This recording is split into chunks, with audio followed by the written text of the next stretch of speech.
Bonjour à tous et bienvenue dans le live TV Finance. Nous sommes ensemble pour 35 minutes de direct afin de parler économie mais également finance ou encore de l'actualité des entreprises. Au sommaire de cette édition, nous recevrons tout d'abord Pierre Bismuth, directeur général et responsable des gestions chez Myria AM qui nous livrera comme chaque mois sa vision des marchés. Puis nous suivrons le cours de la Bourse de Paris à son ouverture avec Xavier Fenot, associé chez Interactive Trading. Nous ferons ensuite un focus sur les market movers du jour avec Bernard Pradeclos, trader pour compte propre et auteur du livre Stratégie de marché. Ce sera ensuite au tour de Joseph Calland de nous présenter sa solution Linking Talent.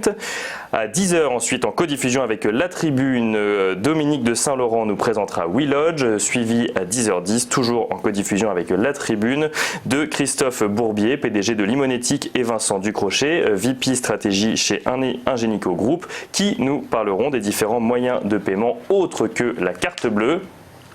Et enfin à 14h, retrouvez l'émission Entreprise et Innovation codiffusée dans l'espace économie du Figaro.fr. Nous recevons aujourd'hui Eric Engelborgs qui nous présentera SWS. Mais tout de suite un petit peu d'actualité économique et tout d'abord la Cour de cassation a tranché sur les conditions de travail chez Uber. Celle-ci estime qu'un chauffeur Uber ne peut pas être considéré comme travailleur indépendant et qu'il doit être requalifié en salarié.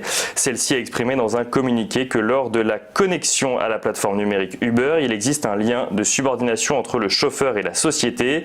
Dès lors, le chauffeur ne réalise pas sa prestation en qualité de travailleur indépendant, mais en qualité de salarié. Une décision qui pourrait faire jurisprudence et venir remettre en cause le modèle économique des opérateurs de plateforme.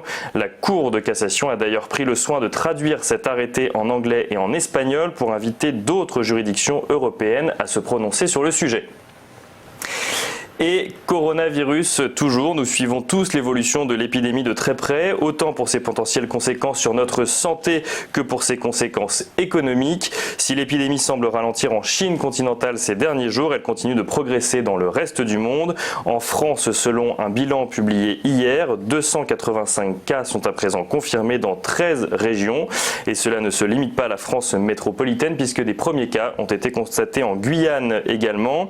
En ce qui concerne les cas grave de coronavirus, à ce jour, Jérôme Salomon, le directeur général de la santé, a précisé que le nombre de décès restait inchangé, même si 15 patients sont actuellement en réanimation.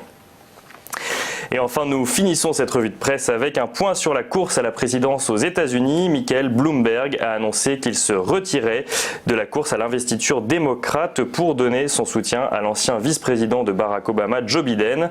Après avoir dépensé plus de 500 millions de dollars de sa fortune pour faire campagne, l'ancien maire de New York a constaté lors du Super Tuesday son écart avec Joe Biden, le favori actuel, et a préféré apporter son soutien au meilleur candidat à ses yeux pour battre Donald Trump en novembre.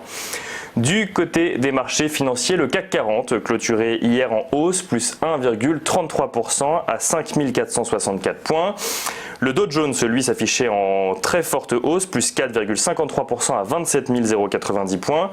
Le S&P 500, plus 4,22% à 3130 points. Et le Nasdaq Composite, plus 3,85% à 9018 points.